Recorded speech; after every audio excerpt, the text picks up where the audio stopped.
Today we shall read Psalms 20 verse 9. Lord, give victory to the King. Answer us when we call. ప్రియులారా, ఈ యొక్క ఉదయకాల సమయంలో దీని వాక్యాన్ని చదువుకుందాం. పరిశుద్ధ గ్రంథంలో నుండి కీర్తనల గ్రంథము 20వ అధ్యాయము 9వ వచనం. యెహోవా రక్షించుము, మేము మొరపెట్టినప్పుడు రాజు మాకుత్తరమిచ్చునుగాక. ప్రియులారా, మరి యొక్క నూతన ఉదయకాల సమయాన్ని బట్టి మొట్టమొదటిగా దేవునికి కృతజ్ఞతాస్తులు చెల్లించి మరి ఈ దినాన్ని ప్రారంభించి దేవుని యొక్క ఆశీర్వాదమును పొందుకుందాం. దేవుడు చేసే మేలు ఉపకారములను మన జీవితంలో మరి చూద్దాం. ఇక్కడ దావీదు అంటున్నాడు, యెహోవా రక్షించుము. ఇంగ్లీష్లో ఏమంటుందంటే లార్డ్ గివ్ మీ విక్టరీ, విజయము. పిల్లరా, మన వ్యక్తిగత జీవితాల్లో మనము ఏది చేసినా ఏది చేయాలనుకున్నా ఏం కోరుకుంటామండి? జయం కోరుకుంటాం, విజయం కోరుకుంటాం. పిల్లలైతే వారి యొక్క ఎడ్యుకేషన్లో మంచి మార్కులు కావాలి, మంచిగా పాస్ అవ్వాలి అంటే విజయము చూడాలనుకుంటారు కదండి. మంచిది, ప్రతి ఒక్కరి జీవితంలో విజయము సాధించాలనుకుంటారు. అయితే ఇక్కడ రాజు దావీదు మహారాజు, తనకు సైన్యం ఉంది, బలం ఉంది, ఆస్తుంది, అంతస్తుంది. మరి దావీదే గొప్ప బలవంతుడు, గొప్ప సామ్రాజ్యాన్ని బలపరుస్తున్నటువంటి రాజు. అంటున్నాడు, అయ్యా నీ నుంచే నాకు విజయము, నీ నుంచే నాకు రక్షణ. చూడండి, దావీదు ఎలాగా తన యొక్క శక్తి మీద బలం మీద ఆధారపడలేదు, కానీ దేవుని మీద ఆధారపడ్డాడు, దేవుని యొక్క బలం మీద ఆధారపడ్డాడు. తన యొక్క జీవితంలో ఎప్పుడు కూడా ఓడిపోయినట్టు కనపట్టలేదు. నా ప్రియ సహోదరి, నీ జీవితంలో ఓడిపోతున్నారా? మీ జీవితంలో జయం చూడలేకపోతున్నారా?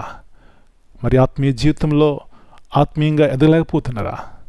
సొంత బలం మీద, సొంత శక్తి మీద ఆధారపడినట్లయితే కొన్నిసార్లు నిరాశ నిస్పృహలు ఎదురవుతాయి. కానీ దేవుడి బలం మీద ఆధారపడినట్లయితే ఆయన మనల్ని ఎప్పుడూ కూడా బలహీనపరచడని సత్యాన్ని గుర్తించుకుని ఆయన మీద ఆధారపడి ఆయన ఇచ్చే రక్షణ, జయాన్ని వ్యక్తిగతంగా కుటుంబాల్లో చూద్దాం.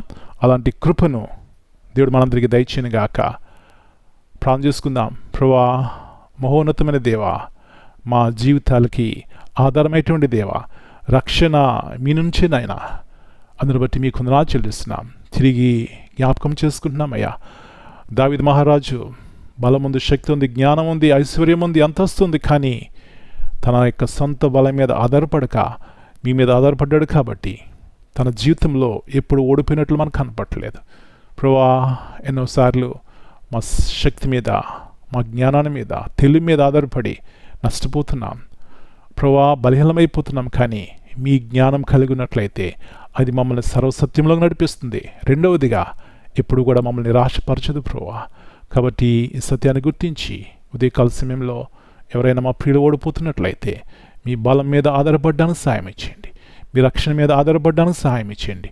మీ వైపు చూడాలి, మీ యందు నమ్మిక ఉంచాలి, విశ్వాసం ఉంచాలి. అప్పుడే గొప్ప జీవితం కలిగి ఉంటారు ప్రభువా. అలాంటి కృపను వ్యక్తిగతంగా ప్రతి ఒక్కరి జీవితంలో, కుటుంబాల్లో దయచేయమని మనం మీ చేతిగా అప్పగించుకుంటూ ఈ దినమంతా మీకు సమాధానంతో ప్రతి కుటుంబాన్ని నింపమని యేసు ప్రభువారి అతి శ్రేష్టమైన ఘనమైన నామమును బట్టి ప్రార్థన చేస్తున్నాను తండ్రి. Amen. God bless you all. My dear brothers and sisters, greetings in the precious name of our Lord and Savior, Jesus Christ. Here in this verse is a closing prayer of confidence and dependence on God. It reminds us that true victory comes not through human strength or strategy, but through the Lord's sovereign help. Amen.